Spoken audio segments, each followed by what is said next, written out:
My name is Matt Simon. I moved to New Hampshire in 2006. My name is Andrew Carroll. I'm 18 years old, and I'm moving to New Hampshire. They're moving to New Hampshire because they want to join something called the Free State Project.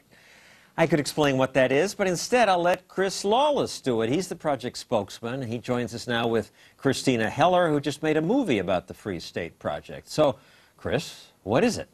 The Free State Project is an effort to gather 20,000 libertarians to the most free state, which is New Hampshire, in an effect to make positive change for a libertarian society. So 20,000 libertarians, people who are frustrated with the level of government we have in America, they would move to New Hampshire and then our people would take over? No, take over is the wrong word. So what we're trying to do is have 20,000 move, and not just 20,000 people, 20,000 activists. And 20,000 was a number that was devised by the gentleman who came up with the idea that he thinks 20,000 people in a state with only 1.3 million can make a huge impact. And about 10,000 plus people have signed up saying they will move there if you get to this critical mass. That's correct. Only 880 or so live there now. Right. Is this going to happen? Absolutely.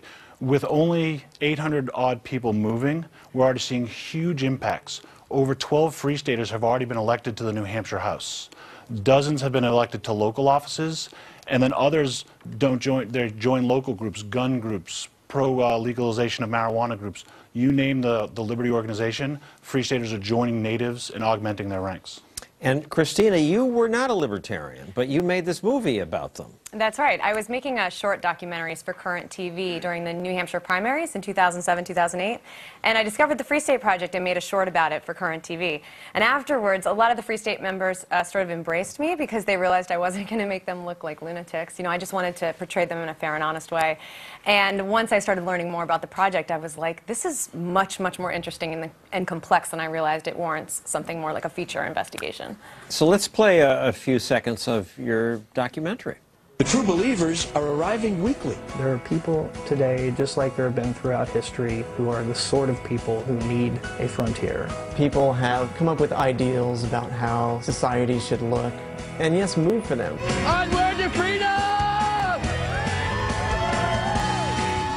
Libertopia, which is a nice name, and so you were a garden variety lefty before. Now you're more liberal. You got convinced a little bit? Well, yeah. You know, I was always socially liberal, and you know, you're not often presented the two more than the two options. And I looked at the Democrats, I looked at the Republicans, and I thought, well, I guess I'm more like the Democrats. And then when I started associating with more of the libertarians, I realized that I actually hadn't thought a lot about the economic issues, and that I was much more of a libertarian. I think more people are libertarians than realize it.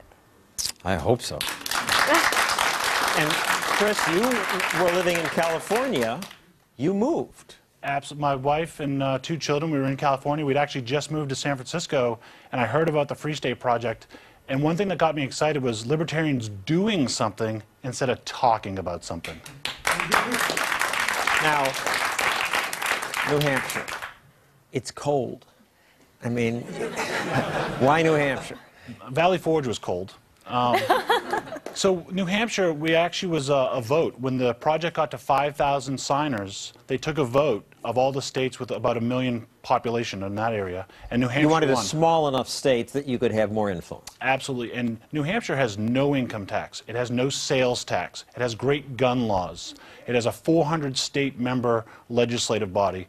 And we have these things called town meetings where you vote for your town budget, line item, when you all get together in the high school gym. You can make a huge impact in a small state. So you had these 10 least populous states: Alaska, Delaware, Idaho, Maine, Montana, Vermont, North Dakota, South Dakota. Wyoming came in second. None of these states are really that warm. Something about, maybe that's why they're small states. I believe that statists like warm weather. What came in last? Actually, to be honest with you, I don't know. I think I know this. New York comes in last. No joke. On the Liberty Index, New York comes in. I just meant on the vote of these small states where people least wanted to move to. Your goals, once you get this critical mass? We've helped jury nullification. We're trying to get constitutional carry. All right, but one at a time. Jury nullification means let people know that they don't have to follow the orders from the judge. If you think it's unjust, vote your conscience. Right, and the judge will now instruct the juries to vote their conscience. That's now passed. It's passed the New Hampshire House. It has not passed the Senate yet. End affirmative action in government. Correct. That's just discrimination in a different way. Also passed the House, pending in the Senate. Constitutional carry, allowing people to carry a concealed weapon. Well, in New Hampshire, we actually have very good gun rights, but now you didn't even need to get permission to conceal carry. Oh, this is beyond concealed. This is concealed carry without a permit. Without a permit. We already can do it now. It's a shell issue state, and you can open carry without permission from anyone. Which sounds really weird to us in New York, but you should know that already that's the law in Alaska, Arizona, Vermont, and Montana. Medical marijuana. It's passed before, and the governor, a Democrat, vetoed it, and we just passed it again, and we're going to keep doing it until we pass it. And how about relations with the police? From my Facebook page, Alexander Cohen says, I've seen videos that do not inspire confidence. And these are marijuana protests. Absolutely. There are civil disobedience in New Hampshire who don't think they need to ask permission from the government, and they are being arrested. And the natives are pro and against, just like you might think, but it's getting the word out there. And that's not ticking people off, I would think. That would threaten people. It's certainly ticking some people off, but in the big picture, civil disobedience is actually a powerful message to actually have people wake up. And that's what some of them wanted. They don't believe in voting, so they're going that route for a change. All right, well, let's go to the audience. Anybody here want to move to New Hampshire and join up? Anybody here think it's a really dumb idea? I think dumb idea slightly won that, but please, both of you, stick around because I'd like you to take questions from the audience about the Free State Project when we return.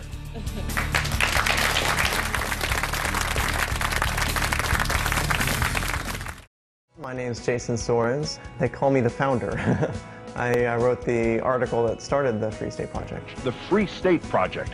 Its goal to get 20,000 limited government advocates to move somewhere and just live and let live without a lot of laws getting in the way. Target, New Hampshire. The true believers are arriving weekly. There are people today, just like there have been throughout history, who are the sort of people who need a frontier. People have come up with ideals about how society should look, and yes, move for them. Don't live somebody else's idea of what life you're supposed to live. You believe something and you act according to your beliefs. If the war on marijuana is going to exist, we have to get these people off the battlefield. I'm going to miss him. I'm going to miss him really bad. Figure out what's important for you in your life and go for it.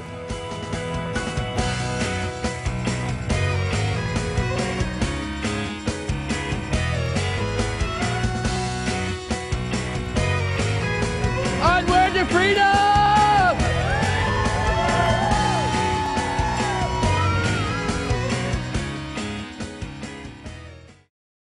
I've never seen so many horses lying down like this. It almost looks like they're dead. I guess it's just the colts resting, though, after they've been playing.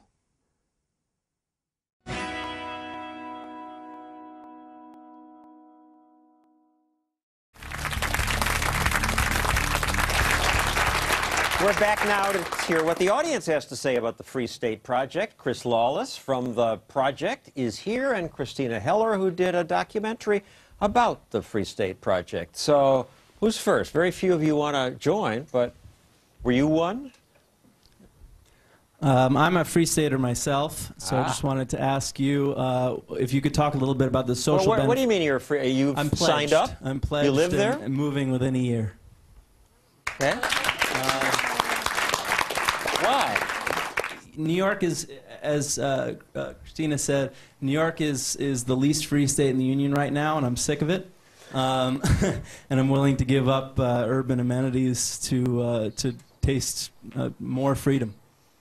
Okay. What's your question or comment? I was just wondering, Chris, if you could talk about the benefits of concentrating libertarians, the social benefits of concentrating libertarians in one area rather than trying to stick it out as, you know, the only libertarian in your town or city across the country. Yeah, I've done that, and it's lousy. But If you go anywhere in the country, you can get 5 or 6 great libertarian activists. And they work hard, and they're smart, and they're smarter than everyone else they're talking with, and it's just like pushing a rock uphill. In New Hampshire, it's not me by myself. I'm working with this great activist who learned here. I'm working with that great activist, and I'm working with local natives who've been doing the fight. And together, you can just achieve more. It's amazing how we're no longer even talking about the tenets of libertarianism. We're now talking about how to make it effective. And we're seeing those effects already with just the small numbers we have. So it's amazing what just a few people who are committed can do. But aren't they all a bunch of nerdy, geeky libertarians? I mean, geeky, but is that such a bad thing, really? Studio audience, what do you think? Geeky, good thing? Yeah. Yes, ma'am. I'd be curious to know, as an outsider, where does the Free State Project stand on the issue of abortion in terms of reproductive rights, women's health, things like that? I'd be curious to know what you guys and the movement thought about it. So that's actually one of those great dividing questions. Is the Free State Project itself has no opinions. It is move to New Hampshire. That's the sole thoughts of this Free State Project. Within the project itself, that is probably the biggest dividing line. There's probably 50%, well, there's probably 49% for, 49% against, and there's 2% who are, depends on the day. And just to explain to the audience that libertarians are split on abortion. We libertarians believe you should be able to do anything you want as long as you don't hurt anybody else. So then becomes a question of the person living inside you. What are your rights and what are their rights? Exactly. That's one of the tough questions has been how you define the life. I was going to say, you see a lot of bumper stickers in New Hampshire and probably around the country for libertarians that say, I'm pro-choice on everything. And I always thought that was kind of... It's a good point. The Democrats say they're pro-choice, and they're pro-choice on abortion, but they don't want to give you choice about where you send your kid to school, or to carry a gun, or to hire an intern, or pay less taxes. They're for less choice. Yes, sir. Where are there 20,000 spare jobs in New Hampshire? Well, believe it or not, New Hampshire has one of the lowest unemployments in the nation. But separately, free people, when they show up places, they create jobs, create their own jobs. They invent things. We've had people open bars, we've had people open restaurants, we've had people who trades in silver at Schreier Silver. We have people who are photographers. There are people like me who brought their jobs with them. There's all sorts of stuff. You're a computer guy. I'm a computer guy, yeah. But it's also, I'm sure 20,000 people move into New York City every year. Are there enough jobs for them? Yes, sir. I'm just curious, if somebody were contemplating signing up for the Free State Project, how long before you have to make that move? Not saying I want to wait, but I've got a house to sell. I've got to create a business if I'm not going to find it, or find a job. So if you signed up today, you would not be committing to move until within 5 years after we hit 20,000 signers. I would recommend that you come to PorcFest. Check out the movie. PorcFest. It stands for the Porcupine Freedom Festival, and the porcupine is the mascot of the Free State Project, and we have a big party every year for us to get together as a community, but then also for people outside of the state to come in and see what we're about and check out New Hampshire, see what you like about New Hampshire. And the porcupine, because it's an animal that doesn't bother anybody, but don't mess with it. You got it. Well, good luck to you, and thank you. Chris and Christina, thank you both very much. Thanks, Tom. Get ready. It's the biggest liberty-oriented event of 2011, and it's happening this June 20th through the 26th. The Free State Project's Porcupine Freedom Festival is a week-long camping event held at Rogers Campground in the beautiful White Mountains of New Hampshire. PorcFest has something for everyone who loves freedom.